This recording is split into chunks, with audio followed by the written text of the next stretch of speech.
Bom dia a todos, bom dia, sejam bem-vindos, sejam bem-vindas. Vamos seguir com as nossas lives de estudo do Livro dos Espíritos. Estamos aqui hoje seguindo o estudo que começamos ontem. Hoje é segunda-feira, dia 12 de outubro, então aproveitamos o feriado para fazermos aqui a continuidade dos nossos estudos, né? Que normalmente fazemos aos domingos, às 10 horas da manhã, e às quartas-feiras, às 20 horas. Mas hoje, por ser feriado, então fizemos a proposta de termos também a live hoje para seguirmos com o estudo do Livro dos Espíritos. Então sejam vocês todos bem-vindos, sejam vocês todas bem-vindas, né? É uma alegria a gente poder estudar juntos, né? Eu vejo esse estudo como um estudo nosso, né? Juntos, né? Aqui apenas estou fazendo uso da palavra, mas o estudo é nosso, né? Somos todos nós como aprendizes aqui do Livro dos Espíritos, né? Eu de cá, né? Vocês daí, né? Vocês de lá, e nós todos juntos aprendendo, né? Estudando, né? Sobre essas questões do Livro dos Espíritos, ok? Então, muito obrigado pela presença de vocês nesse feriado, né? De segunda-feira, e vamos seguir então. Hoje nós vamos conversar a partir da questão 96, em que falaremos das diferentes ordens dos espíritos, da escala espírita, se assim nós conseguirmos chegar lá também, né? Para os que estão chegando a primeira vez, eu não tenho por hábito ler todas as questões do Livro dos Espíritos. O pessoal aqui já está acostumado. A gente trabalha o tópico, né, o assunto. Então aqui o assunto é diferente, a ordem dos espíritos, e ali eu vou trabalhando algumas questões que tratam desse assunto, né? Estamos estudando o livro segundo do Livro dos Espíritos, que fala do mundo espiritual, e essa parte que estamos estudando fala dos espíritos, né? Da natureza. Já estudamos origem e natureza dos espíritos, já estudamos sobre o mundo espiritual e material, já estudamos sobre forma e ubiquidade dos espíritos, já falamos sobre o perispírito dentro do que foi colocado no Livro dos Espíritos, e agora vamos seguir com o tópico diferentes ordens dos espíritos, né? De espíritos, melhor dizendo, diferente ordem de espíritos, né? A escala espírita. Então esse é o assunto, né, que nós vamos seguir hoje, vamos conversar hoje a respeito, tá certo? Então, na questão 96, Kardec pergunta aos espíritos: os espíritos são iguais ou existe entre eles uma hierarquia qualquer? Quando utiliza aqui a expressão hierarquia qualquer, Kardec está dizendo se há uma escala, se há uma diferença em termos evolutivos entre os espíritos. A pergunta é essa, e nós temos que observar o contexto, né? Kardec desenvolve todo esse raciocínio no período, por assim dizer, nascente do ideário espírita. Então ali havia espíritos que se manifestavam via movimento dos corpos inertes, né? As mesas girantes, que nós chamamos de sematologia, né? Sematologia, o estudo dos movimentos dos corpos inertes. Havia fenômenos que nós chamamos de tiptológicos, né? Tiptologia, os raps, né? Os barulhos, as pancadas. Como vimos, quase todos conhecemos a história das irmãs Fox, de New York State, em que elas tiveram lá em Hydesville o fenômeno da tiptologia. Então havia diversos fenômenos, havia as comunicações utilizando uma pena colocada em uma cestinha e a cesta se movimentava e escrevia, havia os médiuns que escreviam diretamente com as mãos, a psicografia, na cesta de Vimy, né, a pneumatografia. Então diversos tipos de manifestações, e é nesse contexto então que Kardec faz essa pergunta. Ele percebendo até no diálogo que ele teve com Zéfiro, né, o espírito que de certa forma foi o primeiro que trouxe a Kardec as informações do mundo espiritual, o próprio Zéfiro. Isso está muito bem relatado por Kardec nas páginas contidas no livro Obras Póstumas, que tem como título Minha Missão. Então Kardec ali ele comenta sobre isso, e no seu contato com o espírito Zéfiro, o espírito Zéfiro diz a ele que ele, Zéfiro, não era um espírito de grande elevação, que havia espíritos mais elevados, dentre eles um que estava ali para cuidar do assunto da codificação, por assim dizer, já que essa palavra codificação Kardec não a cunhava, ele não a utilizava, nós é que acabamos por utilizá-la. Então ali diz Zéfiro que haveria um espírito cuja a autoridade moral, a evolução espiritual, ultrapassava o próprio entendimento de Zéfiro. Então vejamos que é nesse contexto então que Kardec faz a pergunta, né? No contexto em que ele observava diversos tipos de comunicações diferentes, diversas características diferentes nas comunicações, diversas linguagens diferentes nas comunicações, e esse é um ponto importantíssimo para Kardec. Kardec sempre pedia que observássemos a linguagem utilizada pelos espíritos, porque a elevação para esse fim de comunicação, obviamente, para esse fim de comunicação, a elevação espiritual seria observada pela linguagem dos espíritos. Porque não havia como dizer elevação espiritual pela prática da caridade, já que eles eram espíritos desencarnados e estavam trazendo um ensinamento. Então Kardec primava por observar a linguagem dos espíritos.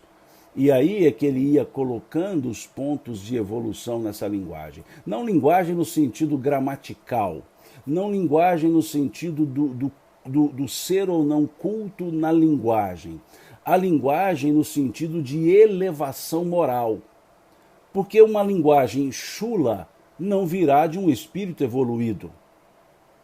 Uma linguagem trivial, uma linguagem, por assim dizer, zombeteira, uma linguagem irônica, uma linguagem, por assim dizer, pedante, não viria de um espírito evoluído. Então era nesse sentido que Kardec trabalhava com as questões, com a linguagem, melhor dizendo, né? A linguagem era essa, a linguagem evoluída, não é a linguagem culta no sentido gramatical, não, isso não interessava, era a linguagem no aspecto da elevação moral colocada na linguagem.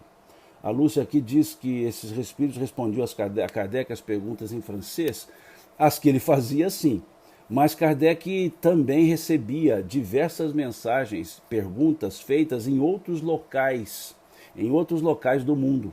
E ele as compilava e utilizava o que ele chamava de controle universal da comunicação dos espíritos. Ele explica isso no primeiro parágrafo, aliás, no segundo parágrafo da introdução do Evangelho segundo o Espiritismo. Na introdução do Evangelho segundo o Espiritismo, Kardec explica que ele criou um método, por assim chamar, científico, que ele deu o nome de comunicação universal dos espíritos, controle universal da comunicação dos espíritos. O que era esse método? Era um método comparativo. Kardec fazia a mesma pergunta para médiuns diferentes, em momentos diferentes, cuidando para que esses médiuns outros não soubessem o que havia sido perguntado a nenhum deles. E nessa pergunta, então, que ele fazia, ele conferia as respostas, para verificar se havia similaridade nas respostas, se não haveria contradição nas respostas. E assim fazendo também, ele utilizava de outras comunicações em outros locais que chegavam até ele. E ele fazia as comparações. Então Kardec se correspondia com diversos outros segmentos, diversas outras sociedades, que não só a sociedade parisiense, que não só a sociedade francesa. Então era essa forma que ele encontrava. No caso das meninas Baudin, por exemplo, as meninas Baldã, ele colocava as duas meninas juntas, fazia a mesma pergunta para verificar se as respostas eram as mesmas. Eram duas crianças, por assim dizer, adolescentes, 11, 12 anos. Então ele usava sempre esse critério, porque dizia ele que a ideia, a resposta como verdade, ela não poderia ter diferenças. Né? Então ele usou essa característica, usou esse método. Né? Por isso a importância que Kardec dava à linguagem dos espíritos. Volto a dizer, a linguagem, não a construção verbal, a construção gramatical, por assim dizer, das palavras, mas o conteúdo moral, a elevação moral, o respeito contido nas palavras. Né? Então, usava aqui, a Ana diz, é método indutivo ou dedutivo? Os dois métodos. O método indutivo nas perguntas sequenciadas, o dedutivo a partir das respostas e das amarrações conclusivas. A ciência adota esses dois métodos. Né? O método indutivo é o que leva a outra, e o método dedutivo é da conclusão para a causa. O método dedutivo é a geração de causas para se chegar a um efeito. E o método dedutivo é, a partir do efeito, remontar causas. Então Kardec utilizava as duas características, os dois métodos, né? Conforme aqui ponderou a Ana Maria Pires. Bom, vamos seguindo então. À medida do possível, quando eu for conseguir ler aqui os comentários, ler a pergunta, eu posso até eu posso até ler aqui, tá? Mas eu volto a dizer, na última live expliquei isso. Nem sempre eu consigo ler os comentários na velocidade que eles aparecem, considerando ainda que eu uso dois aparelhos aqui, né? Um tablet e um celular. Com um eu estou no Instagram, com o outro eu estou no Facebook, então eu preciso estar sempre olhando os dois e passa, né? Perguntas e comentários que eu não consigo vê-los, tá certo? Então me desculpem. Bom, então vamos, dentro desse conceito, dessa introdução, dessa ideia que Kardec nos fala, então, a partir então desse contexto da época, dessas diferentes linguagens, das diferentes manifestações dos espíritos, é que surge a necessidade dessa pergunta, dessa questão 96. Os espíritos são iguais ou existe entre eles uma hierarquia qualquer? Para que ele pudesse ter uma resposta das diferenças que ele percebia na linguagem, nos conteúdos e nas formas de manifestações dos espíritos. Então os espíritos respondem. Me desculpem hoje, mas a voz está muito... a garganta está ardendo um pouco aqui, acho não, né? O clima está muito seco aqui na cidade. E eu acho que ontem eu abusei um pouco da fala, ontem foram várias lives, e acho que hoje amanheci com um pequeno garganta arranhando um pouco. Mas sigamos. Os espíritos são iguais ou existe entre eles uma hierarquia qualquer? São de diferentes ordens, conforme o grau de perfeição a que chegaram. Então, os espíritos disseram a Kardec que essas diferenças, elas são diretamente proporcionais ao grau de perfeição, ao nível evolutivo do espírito. Então as diferenças aqui, vejam, os espíritos poderiam responder, sim, há diferenças ordens em função do conhecimento que cada espírito tem. Mas eles não disseram isso. Eles não disseram que a escala espiritual é por conhecimento. Eles não disseram que a escala espiritual é por desenvolvimento cultural. Eles foram dizer que a escala espiritual é pelo grau de perfeição. Perfeição no aspecto moral, também intelectual, mas no aspecto moral. Então a escala que os espíritos estabelecem ou propõem, nós veremos que ela não é absoluta, ela toma por característica o aspecto moral, não o aspecto intelectual. Até porque há espíritos maus que têm grande conhecimento, só não têm moral elevada. Porque o progresso moral, ele advém do espírito do progresso intelectual, mas ele não é consequência imediata. Então há quem desenvolve grande conhecimento intelectual, mas sem nenhuma evolução moral. Então aqui, quando os espíritos vão responder a Kardec, veja que a pergunta de Kardec é um pouco genérica, há entre eles uma hierarquia qualquer, ou seja, qual é o tipo de hierarquia que existe? E os espíritos respondem aqui a Kardec que a hierarquia é moral, que a hierarquia é no grau de perfeição moral. Vejam, são de diferentes ordens conforme o grau de perfeição a que chegaram. Aí sim é o conhecimento intelectual e o conhecimento moral. Então a escala espiritual não é por intelectualidade vazia ou intelectualismo vazio. Não, não. Essa escala que os espíritos apresentarão a partir da questão 101, essa escala é uma escala de cunho moral. Então isso é importante nós percebermos. A hierarquia dos espíritos, ou a hierarquia na escala espírita, é por condições, por elementos morais, que não são moralistas, elementos morais, ou moral. A questão 97. Há um número determinado de ordens ou de graus de perfeição entre os espíritos? Então aqui Kardec, a partir da resposta que os espíritos dão, Kardec faz a pergunta se essa diferença, ou essas diferentes ordens, elas têm um limite? Há um número determinado?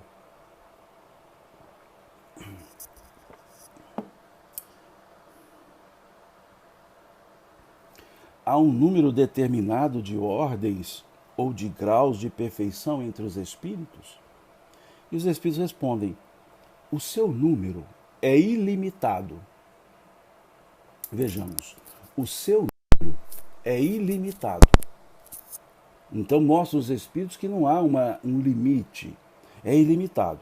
Porque não há entre essas ordens uma linha demarcada ou traçada. Interessante, vamos decompor essa resposta. Seu número é ilimitado, os diferentes graus. Porque não há entre essas ordens uma linha de demarcação traçada. Uma linha de demarcação traçada. Aqui termina uma ordem, aqui começa outra. Vejam. Como se fosse uma barreira, de modo que se podem multiplicar ou restringir as divisões à vontade. No entanto, considerando-se as características gerais dos espíritos, pode-se reduzi-las a 3 ordens principais. Veja, a 3 ordens principais. Não quer dizer que são somente essas ordens. 3 ordens principais. Digamos que didaticamente, para fins de entendimento didático, eles propõem 3 ordens. Né? E dessas ordens transitam os espíritos, mas deixando claro que isso que os espíritos aqui colocam nessa questão 97 é didático. Eles deixam claro, não há entre essas ordens uma linha de demarcação traçada, por isso é ilimitado o número. Mas já que eles não podem então trabalhar com o ilimitado número, eles então dizem que, no entanto, considerando-se as características gerais dos espíritos, pode-se reduzi-las a 3 ordens principais.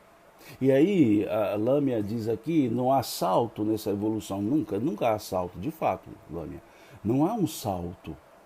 A evolução não se faz por salto, né? Como até atribuem a Einstein ele ter dito que a natureza não dá saltos. Né? Nada é salto, tudo é um processo de aprendizado, experimentação, fixação, aprendizado, experimentação, fixação, aprendizado, experimentação, fixação. É um processo. Então, por isso que os espíritos vão dizer que essas ordens, elas acabam tendo uma linha divisória muito tênue, que há características de uma ordem e características de uma outra naquele momento de transição dos espíritos. Mas o importante é perceber que essa escala, essas ordens, são ordens, por assim dizer, didáticas, né? Em que há um conjunto de características que os espíritos vão demonstrando. E pelas características gerais estabelece-se aquela ordem, né? Aquela ordem. A Lâmia diz aqui, porque na história de Paulo parece que foi tão rápida essa renovação interior. Em tese, Lâmia, pode parecer rápida, mas se nós entendermos que Paulo é um espírito milenar, não é um espírito de uma encarnação, como ninguém o é, ele não foi tão rápida assim. Né? Era algo que já vinha acontecendo. Esses espíritos que aqui chegaram e trabalharam com Cristo fizeram parte da programação que foi estabelecida, conforme nos fala Emmanuel, lá no livro A Caminho da Luz, na comunidade dos espíritos puros. Então, aqueles homens e mulheres que serviram ao Evangelho, ao Cristo, não foram por acaso. Todos fizeram parte de uma programação. Todos eles desenvolveram-se a partir de um momento, de um chamado, como que um start que desarquivou uma série de coisas.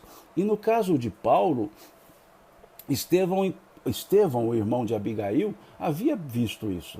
Ele percebeu claramente isso quando ele se encontra com Abigail. Estevão já lapidado, né? Ele já havia sido lapidado, apedrejado, e estava na sua agonia. E na sua agonia que ele reconhece Abigail e vê do lado dela Saulo.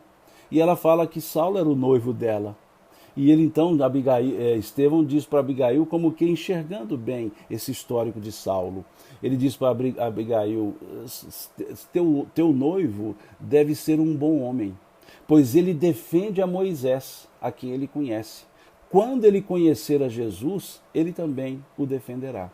Como que Estevão analisando, enxergando toda a programação encarnatória de Saulo, que poderia caminhar para o outro lado. Mas então não foi algo de start imediato, não foi assim um aspecto de imediato.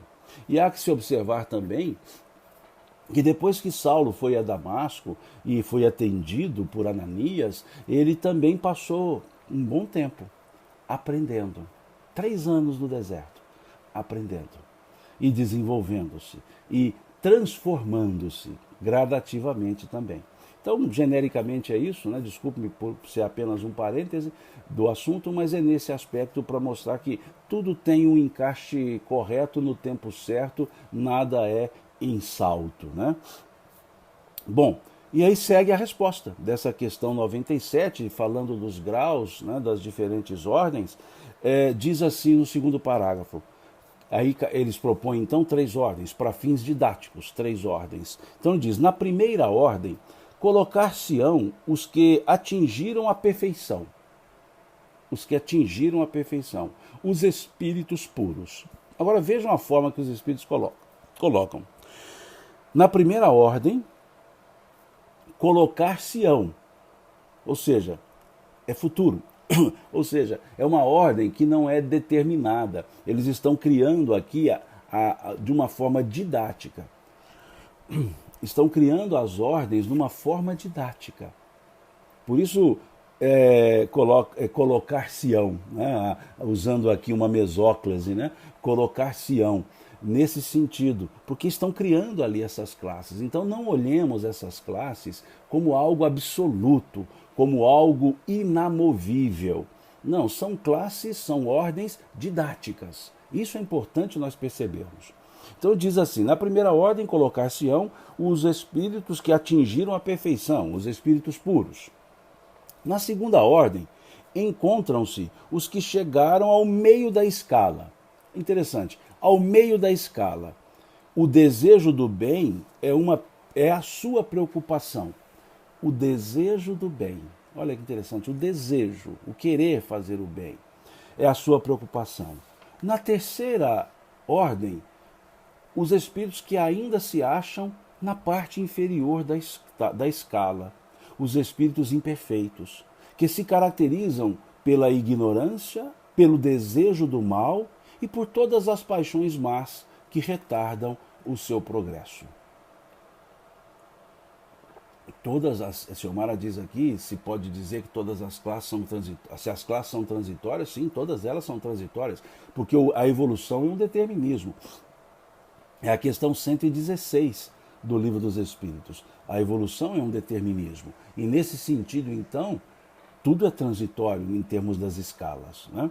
Então aqui vejam que os espíritos, nessa questão 97, eles nos apresentam didaticamente 3 ordens, que eles chamaram de primeira ordem, os espíritos puros, na segunda ordem, os medianos, e aí é interessante as caracterizações, né? Os espíritos puros atingiram a perfeição possível, óbvio. Os medianos, os intermediários, têm o desejo do bem, né? Os bons espíritos têm o desejo do bem, e a terceira classe, que ele chamou de espíritos imperfeitos, né? Cuja recalcitrância no mal ainda é forte, ainda é grande. E Kardec, ao distribuir isso, ele vai chamar então de a terceira ordem de espíritos imperfeitos, a segunda ordem de bons espíritos e a primeira ordem de espíritos puros, né? Então depois nós veremos isso. A partir da questão 101, Kardec faz uma proposta aos espíritos, que além de ter as 3 ordens, além de ter essas 3 ordens que os espíritos sugeriram, Kardec subdivide essas ordens no que ele chamou classes. E ele propõe, didaticamente, ele propõe 10 classes. Né? Em cada ordem, exceto a primeira, divisão em classes, né? 5 classes na primeira ordem, na terceira ordem, 4 classes na segunda ordem e uma classe única na primeira ordem, formando as 10 classes que Kardec propõe para entender essas ordens dos espíritos. Mas Kardec vai explicar isso na questão número 100, porque a questão número 100 não é uma pergunta. A questão número 100 é Kardec fazendo uma introdução para explicar essas classes e ordens dos espíritos. Então, na questão 98, considerando que os espíritos disseram na questão 97 desejos, né? Então Kardec parte dessa ideia e faz a pergunta: os espíritos da segunda ordem têm apenas o desejo do bem ou terão também o poder de praticá-lo? Por que Kardec pergunta isso? Porque se olharmos aqui na terceira ordem, na segunda ordem, eles dizem: na segunda ordem encontram-se os espíritos que chegaram ao meio da escala. O desejo do bem é sua preocupação. Então eles disseram o desejo do bem. E por terem dito o desejo do bem, Kardec faz essa pergunta, a questão 98. Os espíritos da segunda ordem têm apenas o desejo do bem ou terão sempre o poder de fazê-lo, de praticá-lo? Os espíritos respondem: eles têm esse poder conforme o seu grau de perfeição. O que fez então com que Kardec subdividisse as ordens em classes. Porque se na segunda ordem depende do grau de perfeição, Kardec, então, percebeu que poderia propor aos espíritos subdividir essa segunda ordem também, né? Já que eram espíritos que chegaram no meio da escala, poderia ter diferença também nessa ordem, né? Então, baseado nesse tipo de resposta que os espíritos deram. Eles têm esse poder conforme o seu grau de perfeição. Uns possuem a ciência, outros a sabedoria e a bondade, mas todos ainda têm que sofrer provas. Então aqui os espíritos estão dizendo que nessa segunda ordem, a segunda categoria dos espíritos, segunda ordem dos espíritos, são os bons espíritos, são os bons. Mas entre os bons espíritos há ainda uma diferença. Há aqueles bons espíritos cuja atenção se dá mais para as coisas da ciência. Kardec os chama de espíritos sábios, né? São aqueles que vão mais para o campo da ciência, do conhecimento. Há aqueles que vão mais para o campo da benevolência. São mais ligados às questões da benevolência, que Kardec os chama de benevolentes. Há aqueles de sabedoria, que entendem os 2 elementos, a ciência, a benevolência. E há os espíritos superiores, que Kardec diz que são aqueles que juntaram os dois elementos e os praticam nas mesmas ordens. E que entre essas classes, por exemplo, os mais dados à ciência, entendem muito, sabem muito dessas coisas, não ilimitadamente. Os da benevolência sabem muito dos assuntos da benevolência, mas não ilimitadamente. E aqueles superiores conjuminam muito bem essas duas questões. Então, Kardec, depois nós veremos, ele propõe 4 classes nessa segunda ordem. Ele propõe 4 classes de espíritos nessa segunda ordem. Mas vamos nos lembrar, essas ordens e essas classes são apenas didáticas. Os espíritos deixaram claro na questão 97 que se fôssemos subdividi-las, seriam inúmeras as ordens. Mas só para fins didáticos é que eles aglutinaram em 3 ordens, em função de características gerais. Ok? Então, e aqui nessa questão 98 nos fala que os espíritos dessa ordem ainda têm que sofrer provas. Só os da primeira ordem é que não estão sujeitos à encarnação. Depois nós veremos isso. Isso está colocado nas questões à frente. Né? Depois nós veremos isso. Mas o fato de serem bons espíritos não quer dizer que sejam puros. Quer dizer que não são imperfeitos, mas não atingiram a perfeição. Ou seja, estão no caminho na perfectibilidade, estão no caminho do aperfeiçoamento. Então, estão sujeitos às provas, estão sujeitos às encarnações. Né? Então, é nesse sentido. Mas nós vamos aprofundar isso quando tratarmos da questão específica dos bons espíritos, que Kardec desenvolve esse raciocínio. Né? E aí a questão 99. Os espíritos da terceira ordem, aqui agora já Kardec pergunta dos imperfeitos. Os espíritos da terceira ordem são todos essencialmente maus? Será que por serem da terceira ordem, nós podemos dizer que eles são maus, malévolos? Essa é a pergunta de Kardec, que é o que vem à nossa mente, da mesma forma que erroneamente vem ao nosso pensamento que os bons espíritos são espíritos já que cumpriram todas as provas, erroneamente também nós muitas vezes dizemos que os espíritos da terceira ordem, todos eles sejam maus. E os espíritos vão explicar isso. Né? Quando Kardec pergunta então nessa questão 99, os espíritos da terceira ordem são todos essencialmente maus? Essencialmente maus.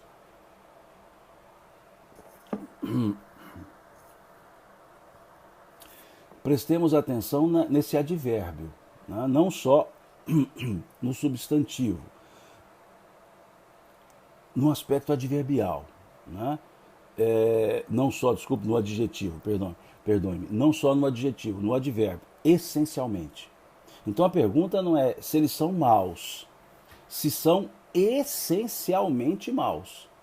Essencialmente, se é da essência da terceira ordem, a maldade, o ser malévolo. Então ele propõe essa ideia, né, de essencialidade. É da essência da terceira ordem a maldade? É isso que ele está perguntando. E os espíritos respondem, não. Uns não fazem nem o bem e nem o mal. Vejam, nessa terceira ordem, ela não é essencialmente má, diz eles. Uns não fazem nem o bem nem o mal. Outros, ao contrário, se regozijam no mal e ficam satisfeitos quando encontram ocasião de praticá-lo. Então ali existem os malévolos e os não bons, porque não fazem nem o bem nem o mal. E nós já aprendemos que o mal é a ausência do bem. Não fazer o bem já é um mal por natureza. Então, nesse sentido aqui, os espíritos dizem que não são todos malévolos. E eles dizem, há também os espíritos levianos, ou estouvados, uma palavra antiga, né? Quase não ouvia essa palavra mais.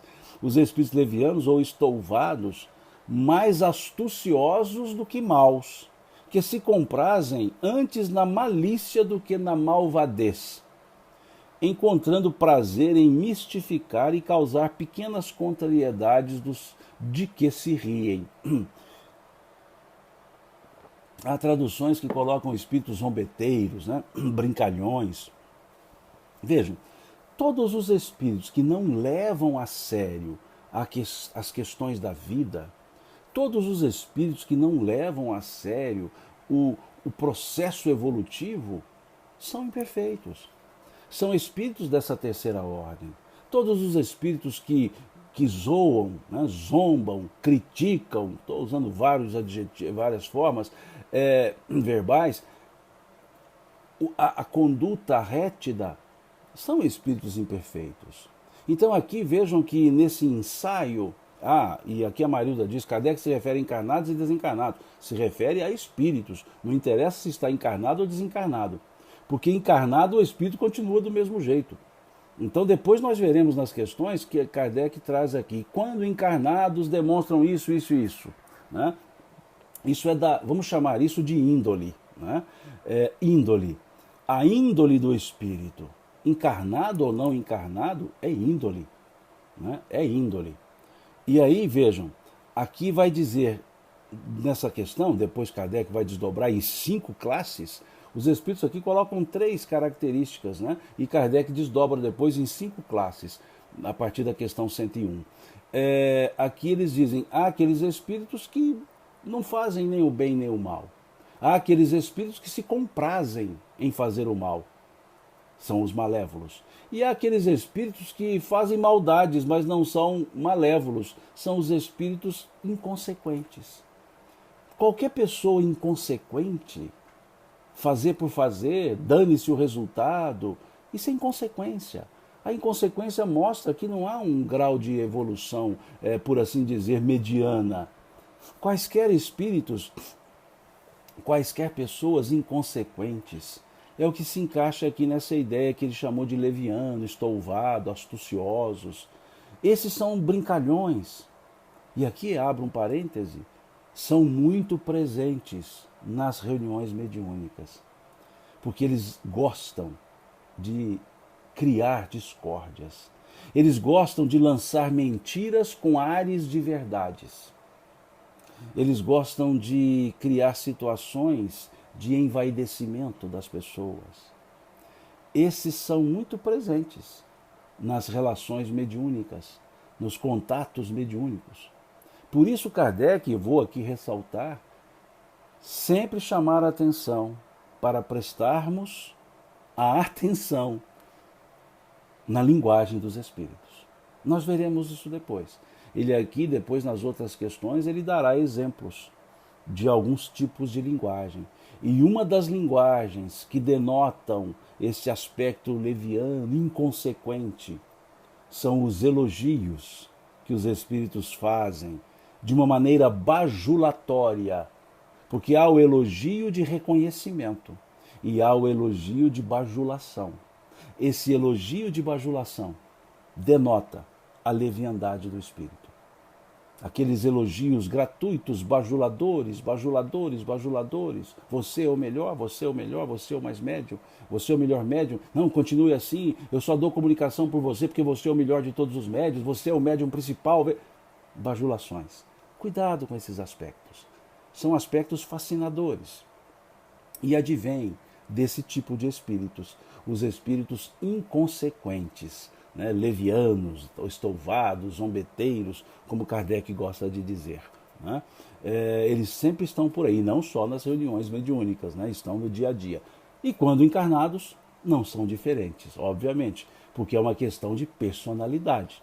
Não é a encarnação que piora o espírito, e não é a desencarnação que melhora o espírito. Ninguém se melhora porque se desencarnou. Não. Desencarnou, continua sendo, vai se melhorar por aprendizados. E ninguém fica pior do que porque encarnou. Se era um espírito mau, continua mal encarnado, a menos que desenvolva aprendizados na Terra. E assim segue. Né? Porque Kardec, inclusive, diz, né, no livro, salvo engano, que é o Espiritismo, agora fiquei na dúvida se é no que é o Espiritismo ou se é nas instruções práticas das manifestações dos Espíritos, que os Espíritos nada mais são que as almas dos homens sem corpos, que levam consigo todas as suas aquisições, todas as suas mazelas. Então veja, os espíritos nada mais são do que as almas dos homens sem corpos, que levam consigo todas as suas aquisições, todas as suas mazelas. E a recíproca reencarnatória é verdadeira. Trazem consigo todas as suas aquisições, todas as suas mazelas. Por isso que nós dizemos índole, a índole.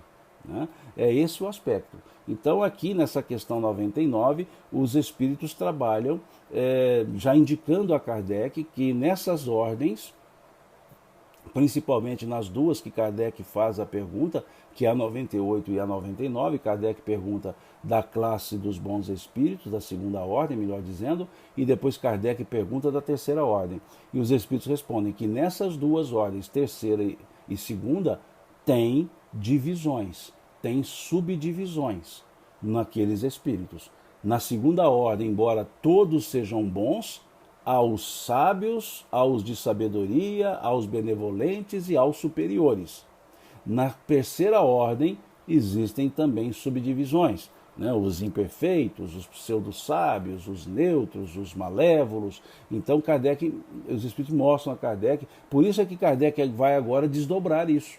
Como os espíritos deram esse indicativo que nas ordens podem haver subdivisões, e óbvio, já que as ordens são inúmeras, Kardec então faz a proposta da questão número 100, que eu não vou lê-la toda porque é uma questão de 2 páginas e meia, que por quê? Não é uma pergunta, é Kardec agora fazendo o que ele chamou de observações preliminares, ou seja, ele vai fazer uma introdução para chegarmos à questão 101, 102 e até a questão 113. Então, da questão número 100 à questão 113, não há perguntas. Já é o desdobramento dessa questão 99, da questão 98, da questão 97, que Kardec coloca na forma de item. Né? Então, a pergunta 100 não é uma pergunta, a pergunta 101 não é uma pergunta, e assim até a 113. São as apresentações das ordens dos espíritos e das escalas propostas por Kardec. Então aqui ele diz na questão número 100, observações preliminares, ele já diz assim: a classificação dos espíritos se baseia no grau de adiantamento deles, nas qualidades que já adquiriram e nas imperfeições de que ainda terão que despojar-se. Então ele já explica como é que são essas classes. Esta classificação, aliás, nada tem de absoluta. Então, mais uma vez, nada tem de absoluta. Então Kardec está dizendo aqui que essa classificação não é estanque, ela é apenas didática. Pode ter N outras subdivisões, mas ele propôs em apresentar essas 10 subdivisões apenas. Mas existem possibilidades de novas subdivisões. Então por isso ele deixa aqui é uma das características de humildade que Kardec tinha, que é dizer que ele não é dono da verdade. Então ele diz, esta classificação, aliás, nada tem de absoluta. Apenas no seu conjunto, cada categoria apresenta caráter definido. De um grau a outro, a transição é insensível. Veja, de um grau a outro, a transição é insensível, é o que nós dissemos. Não dá para delimitar uma qualidade e dizer, essa aqui é só do espírito imperfeito. Não, ela pode ser do espírito imperfeito, pode ser do espírito leviano, pode ser do pseudo-sábio, pode ser do malévolo. Ou seja, Kardec diz que não tem como estabelecer de uma maneira sensível aquela ordem, aquela característica. E ele diz então, de um grau a outro, a transição é insensível e nos limites os matizes se apagam, como nos reinos da natureza, como nas cores do arco-íris ou ainda como nos diferentes períodos da vida do homem. Então não há uma linha que dividiu. Né? Você olha lá o arco-íris, as cores vão se fazendo por transição, então ela vai se modificando. Podem, pois, formar-se maior ou menor número de classes, conforme o ponto de vista sobre o qual considere a questão. Então Kardec, mais uma vez, vai dizer aqui do aspecto didático que ele está propondo, as 10 classes, ok? Então ele apresenta esse aspecto didático, que pode, diz ele aqui, ter várias outras classes, dependendo do ponto de vista que se considere a questão. Kardec aqui considerou a questão pelo ponto de vista moral. Pelo ponto de vista moral. Se observar por outros pontos de vista, podem subdividir essas classes e criar outras classes. Então Kardec está sendo muito sensato para explicar por que ele vai dividir essas classes nas questões seguintes do Livro dos Espíritos. E aí ele diz, não estou lendo o tópico inteiro, tá? É só algumas frases que eu entendo que são úteis para explicar por que Kardec vai subdividir. Assim, interrogados os espíritos sobre esse ponto, é natural que os espíritos hajam divergido quanto ao número das categorias, sem que isto tenha maiores inconvenientes. Então aqui Kardec faz uma questão, um ponto. Ele está dizendo aqui que ele interrogou vários espíritos, vários. E alguns espíritos disseram haver mais ordens do que essas 10. Disseram que poderia ser subdividido em números maiores. Então Kardec está dizendo, assim, interrogados os espíritos sobre esse ponto, é natural que os espíritos hajam divergido quanto ao número de categorias, porque depende do ponto de vista. Agora, diz Kardec, sem que isso tenha maiores inconvenientes, ou seja, o fato de divergir não vai ter problema, porque a divergência é ponto, aqui começa, aqui termina, aqui começa, aqui termina, mas o que Kardec quer trabalhar não é a subdivisão absoluta, é a característica geral que se tem nessas categorias, uma característica geral, que pode se encontrar em outras, mas ele diz, não, mas uma característica geral, é uma proposta dele. Entretanto, alguns se agarram a esta contradição, aqui ele já faz uma crítica aos críticos. Né? Entretanto, algumas pessoas se agarram a essa contradição aparente sem refletirem que os espíritos não ligam a menor importância ao que é meramente convencional. Isso nos falta. Desculpa, vou abrir um parêntese aqui. Vejam essa frase. Entretanto, alguns se agarram a esta contradição, ou seja, de espíritos dizerem que pode existir outras classes, a essa contradição aparente, sem refletirem que os espíritos não ligam a mínima importância, a menor importância ao que é meramente convencional. O que ele está dizendo aqui, Kardec? Que essas subdivisões, ou como várias outras subdivisões, quaisquer sistemas, são frutos de convenções. É uma convencionalidade. E que os espíritos realmente superiores, eles não se ligam a essas questões, eles não dão importância às convenções. O que eles interessam, o que interessa a eles é a essência. E aí nós aqui, quantas vezes nos debatemos por convenções? Interessante, não é? Quantas vezes aqui nossas discussões são por convenções? Apenas convenções humanas. Deve ser assim, deve ser assim. E aí vamos por convenções. Isso é o que Jesus chamava de fermento dos fariseus. Fuja do fermento dos fariseus, dizia Jesus. Fuja das discussões estéreis, das discussões que não levam a nada, a coisa nenhuma. Porque o fermento é algo que não dá massa, ele dá volume. Se você coloca um fermento numa massa, ele não aumenta a quantidade de massa, ele aumenta o volume da massa. Ou seja, o fermento não dá consistência, ele dá volume. Então, quando Jesus dizia fuja do fermento dos fariseus, são aquelas discussões volumosas, mas sem essência nenhuma. São as convenções. E quantas pessoas desfazem boas relações por causa de divergências de convenções? Quantas por convenções futebolísticas entram em discussões homéricas? Quantos por convenções religiosas entram em discussões homéricas? Quantos por convenções políticas entram em discussões homéricas? Discussões homéricas. Porque discutir, dialogar é normal, é natural. Pontos de vista diferentes é natural. É natural que eu tenha um ponto de vista diferente de outras pessoas no campo do futebol, no campo da religião, no campo da política. Tudo bem. São diferenças de opiniões que são válidas e são necessárias.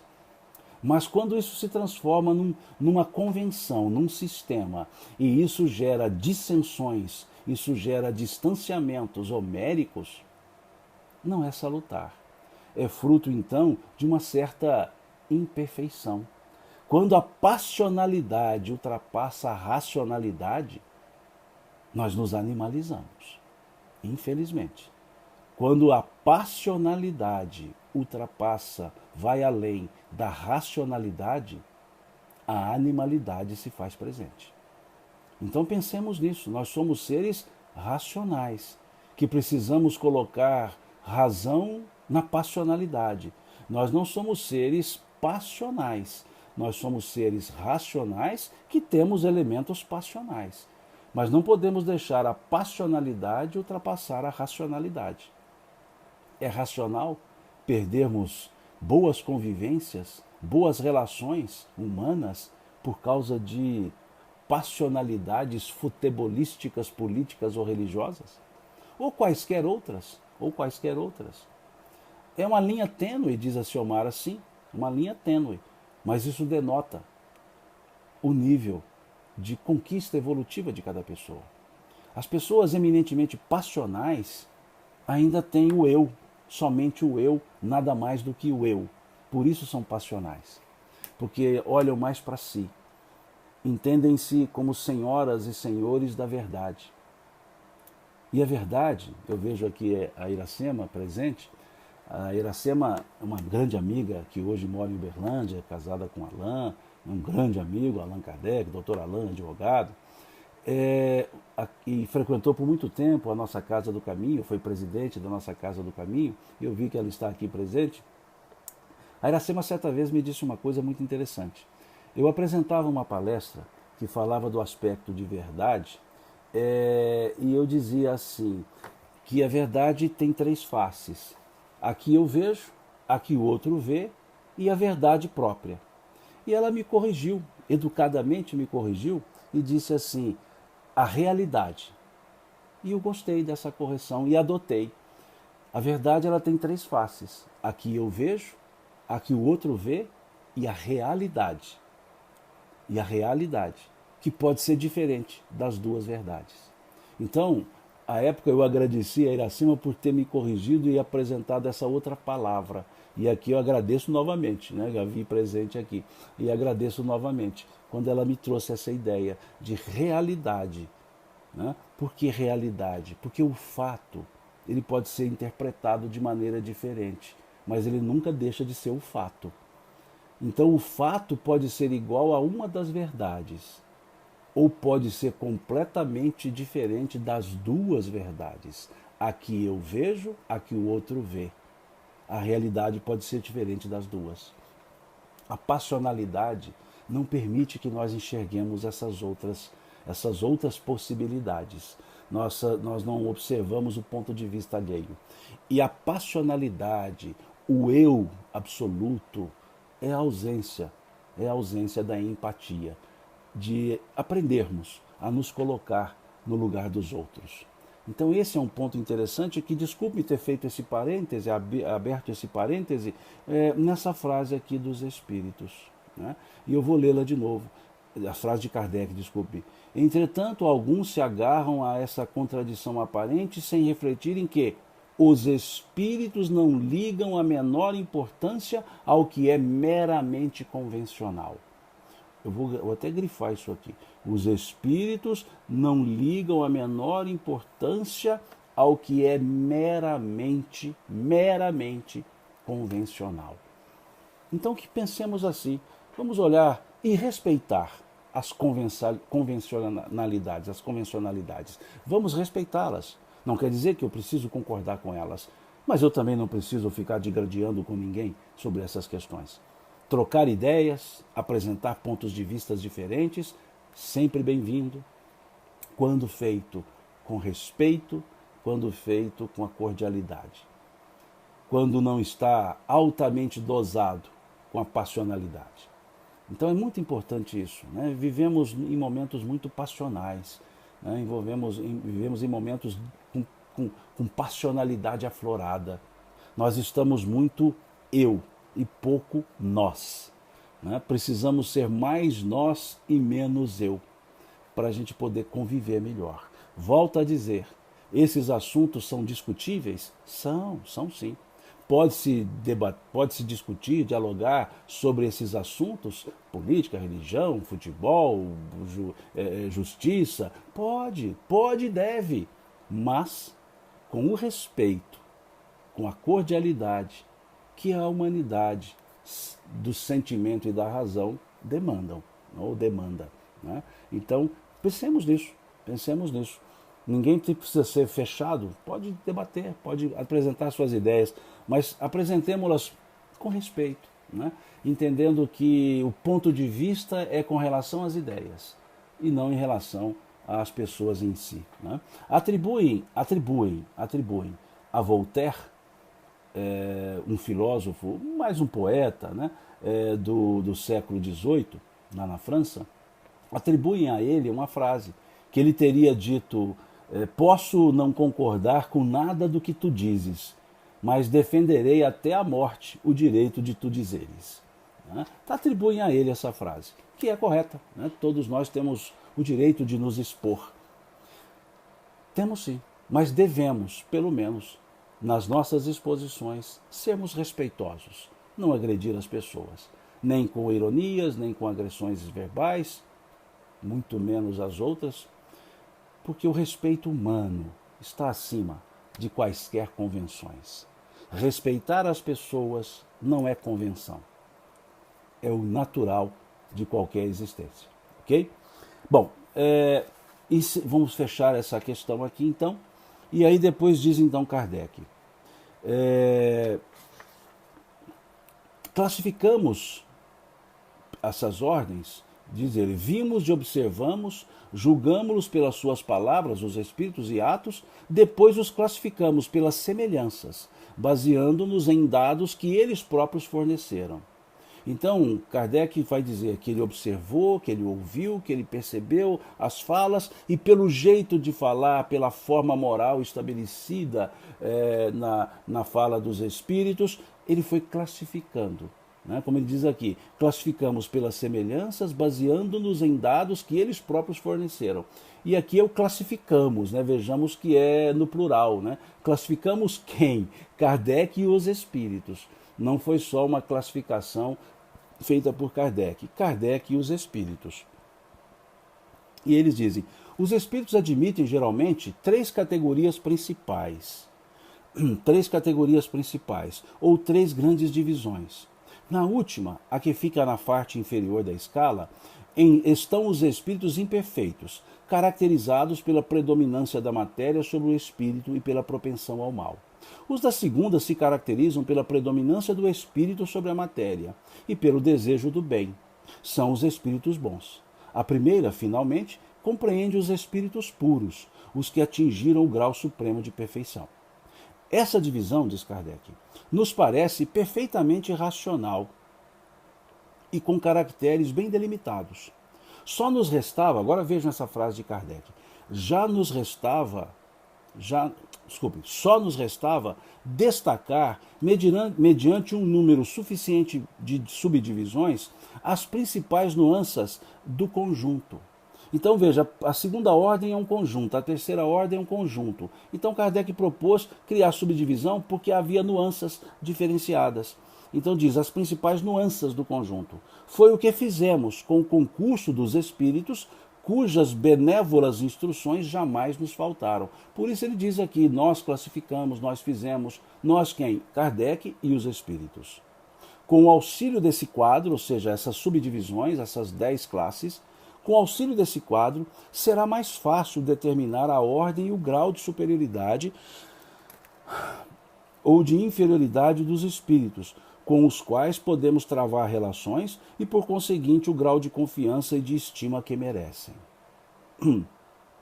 É de certo modo, olha essa frase de Kardec, é de certo modo a chave da ciência espírita, pois só ela pode explicar as anomalias que as comunicações apresentam, esclarecendo-nos sobre as desigualdades intelectuais e morais dos espíritos. Cumpre observar, todavia, que os espíritos não ficam pertencendo exclusivamente a esta ou aquela classe. Como o progresso deles só se realiza gradualmente, e muitas vezes mais num sentido do que em outro, ou seja, moral e intelectual, pode ser que reúnam em si características de várias categorias, o que é fácil de avaliar por sua linguagem e atos. Então vejam que perfeição, né? É bem kardeciano isso, né? É bem kardeciano.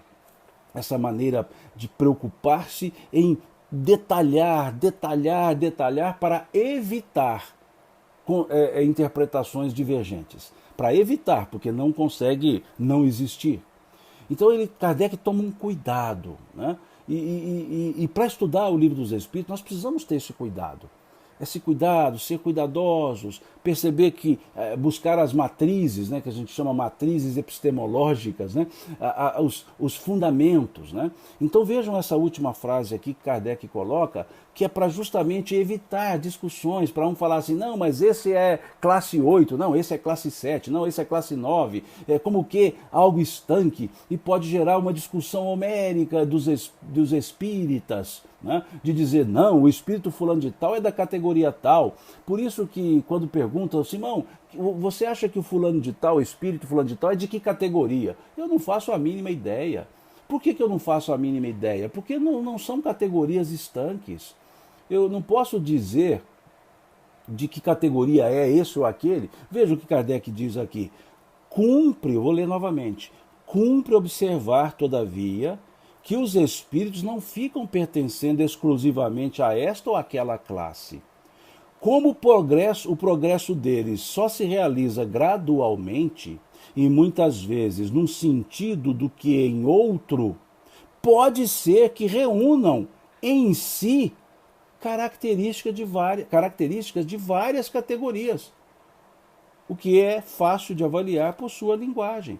Então pode acontecer, a gente vê um determinado espírito, conhece aquele espírito das suas mensagens e tal, e vai dizer, olha, ele é da segunda ordem, ok. Não, mas lá da segunda ordem ele é o espírito sábio. Não, ele é espírito de sabedoria. Não, ele é o espírito benevolente. Não, ele é espírito superior. Porque são as 4 categorias que Kardec coloca, as quatro classes que Kardec coloca na segunda ordem.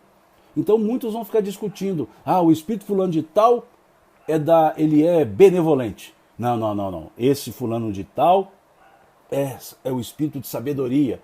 Gente, os espíritos da ordem, segunda ordem, possuem características diversas. Ora de um jeito ou de outro. Então, não há como determinar, salvo aqueles que de fato estabeleceram todas as características numa característica só. Mas o que aqui Kardec está dizendo é que não dá para poder criar essa divisão estanque, essa divisão sensível, absoluta. Então, o espírito apresenta características de benevolência, características de sabedoria, de ciência. É nesse sentido que Kardec quer colocar. Então, por isso que a pergunta, muitas vezes, a qual categoria você acha que pertence o espírito fulano, é muito vaga, ficaria muito vaga a resposta. Né? A resposta teria que ser começar com aquela palavra que resolve tudo. A palavra depende. Né? Todas as vezes que a gente tiver alguma dúvida, alguma resposta, a gente diz assim, depende. Depende das circunstâncias, depende do momento, depende do objetivo, depende do ponto de vista. Então tudo depende. Né? A Dionísia faz uma observação interessante. Essa classificação foi feita aos espíritos ligados à Terra ou pode ser aplicada a outro orbe? A princípio, num primeiro momento, aplicado a nós aqui, os da psicosfera terrestre, física ou espiritual, a princípio. Né? Mas pode, como elas são inúmeras, diz aqui os espíritos, na questão 97, são inúmeras, aplica-se em quaisquer circunstâncias, em quaisquer locais, em quaisquer momentos. Né? Mas com essa terminologia didaticamente aplicáveis a nós aqui que estamos, ok? Bom, aqui encerramos então essa nossa live de hoje. Desculpe-me, porque a voz está um pouco difícil hoje, agora pela manhã está ardendo bastante e está secando muito, então tem hora que eu tive que parar aqui, me desculpem, tá? E hoje eu tenho outra live à noite, né? Às 21 horas temos uma live, uma palestra que eu vou tentar colocá-la aqui no Instagram. Vou tentar colocá-la no Instagram. É uma live que eu vou fazer a pedido de um grupo de Miami e eu vou tentar fazer simultaneamente aqui no meu Instagram, gravar no Instagram. Mesmo que o meu olhar fique difuso, olhando para o outro lado do grupo, mas eu quero ver se eu coloco aqui no Instagram, a live às 21 horas. O tema é sobre Maria, né? O tema para essa live de hoje à noite é sobre Maria. Então eu vou tentar colocar aqui no Instagram. Vou tentar colocar, né? Não garanto, vou tentar. Ver se eu consigo fazer pelo Instagram também simultaneamente. Então vou dar uma quietada na voz até as 21 horas para ver se lá está um pouco melhor, tá? Fica aqui o convite, né, para os que se interessarem. Às 21 horas eu vou tentar colocar aqui ao vivo também no Instagram o tema, essa palestra de hoje sobre Maria, ok? Muito obrigado a vocês pela presença, um ótimo feriado a todos vocês, né, e tenhamos todos uma boa semana, uma ótima semana também, no decorrer desses dias. Que Deus nos abençoe a todos, que Deus nos inspire a todos, que todos sejamos cuidados e amparados pelos bons espíritos, que abençoe as nossas famílias, abençoe a nós todos, né, para que tenhamos de fato uma vida aqui na Terra em paz, né, em boa saúde e dentro das possibilidades do respeito à prosperidade também, tá certo? Muito obrigado, Deus lhes pague pela presença, pelo companheirismo de vocês, né? Por essa solidariedade de vocês em participar conosco aqui dos estudos, tá certo? Até mais, se Deus quiser, quarta-feira às 20 horas a gente volta com esse estudo, né? Fazemos quarta e domingo, então se Deus quiser, quarta-feira que vem, depois de amanhã, a gente retorna às 20 horas com esse estudo. Bom dia para todo mundo.